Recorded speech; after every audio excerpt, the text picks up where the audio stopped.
गोपियां जब कहने लगी ना कि कान्हा मोर दहिया खाई गई ले, कान्हा मोर दहिया खाई गई ले, तो जसोदा मैया भी कहती हैं अरे छोटे छोटे पौआ के छोटे खड़ौआ, अरे कैसे के सिकहरी पाई गई ले, कान्हा मोर दहिया खाई गई, कान्हा मोर दहिया खाई गई ले, कान्हा मोर। कैसे? अब बताओ ना मैया, मेरे छोटे छोटे हाथ छोटे छोटे पांव, मैं उतनी ऊंची शिखर से कैसे उतार पाऊंगा? या मधुमंगल का सारा करामात देखो कितना लंबो है ये, इसने इशारा लीला रची जबरदस्ती मेरे मुंह में पोत। अच्छा, मधुमंगल से बड़ा ताना बानी रहती थी भगवान की। अब बिना एक साथ रहे चलता भी नहीं था, और जब साथ होते तो हो जाता था एक पकड़।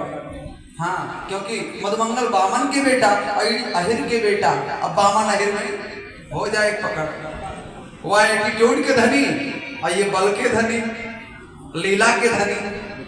बोल वृंदावन बिहारी लाल की जय। हाँ, तो भगवान ने बहुत कुछ कह दिया, मैया ने नहीं जाने पर आयो जायो, ऐसे लग रहा है कि मैया तूने मुझे जन्म नहीं दिया, तू तो दूसरे के जाए जैसा व्यवहार कर रही है।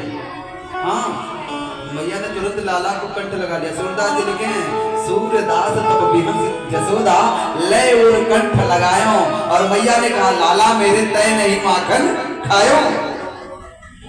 गोपियों को भगा देती हैं कि जो दूध दही नहीं खाता है वह माखन चुराना क्या जाने, अभी 12 कन्हैया मेरो है, वह तुम जैसी गुजरियों से रार मचाना क्या जाने। झूठा हमारे लाला को वो लाना लेकर के आई हो, डांट के भगा देती मैया।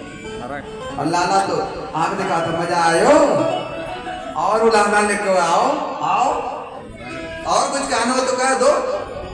लाला तो कुका हो दिन हाथ लगाए दूंगी, कौन दिन मिलवा ने थप्पड़ थप्पड़। हाँ, बहुत बतियाते हो। बोले वृंदावन बिहारी लाल की जय। तो ये गोपियों का भाव है। वो लाला को कभी क्रोध में देखती है तो कभी प्रेम से देखती है, और क्रोध में भी प्रेम भरा है सज्जनों। बोले आनंद कंद भगवान की हमें गिरिराज भोग तक पहुंचना है, इसलिए अब हम 15 मिनट के अंदर गिरिराज का भोग लगवाएंगे, आरती कराएंगे, कथा का विश्राम 15 मिनट। गोपियां कौन है, कृष्ण कौन है, पूरा का पूरा विवेचन ही रास पंचाध्यायी है। और जो सच्चे मन से इस 5 अध्याय को सुन लेता है ना, मैं सच सच कहता हूँ, चाहे अंत समय ही सही ठाकुर जी दर्शन देते हैं। अंत काल जब प्राण कंठ हो, सुंदर रूप दिखाना रे कन्हैया, भूल बिसर मत जाना रे कन्हैया। ऐसा सोच करके जो इस कथा को सुनता है ना ठाकुर जी, अंत समय जब प्राण कंठ होता है तो आ करके हाथ फैला करके बाह में अपने समेट के लेके जाते हैं। ये सत्य कथा है, ये मैं नहीं कह रहा, ये संतों का वाणी है और सुखदेव जी का कथन है। बोली वृंदावन बिहारी लाल की। तो ये सारी कथा कल सुनेंगे, कल कंस को मारा भी जाएगा कथा के माध्यम से, असली कंस नहीं तो यहाँ 302 लग जाएगा तुरंत। तो असली कंस नहीं, बस कथा वाला ही हम लोग भाव से कंस को मारेंगे, और इसके बाद भगवान लीला करते हुए द्वारिकाधीश बनेंगे, और द्वारिकाधीश बनकर के विवाह का जो प्रकरण है वो आपके सामने दर्शनीय भी होगा, श्रवणीय भी होगा और चिंतनीय भी होगा। हाँ, तो कल की कथा का ये अब हम लोग दर्शन करेंगे मैया जसोदा के द्वारा लाला को उखल में बाधा के। हाँ, मैया जसोदा माखन निकालने के लिए दही मथ रही हैं, और लाला के बचपन की लीलाओं को याद कर करके दही मथ रही हैं। स्तन में जो दूध था वो अपने आप चूने लगा, प्रेम से, लाला के प्रेम से चूने लगा।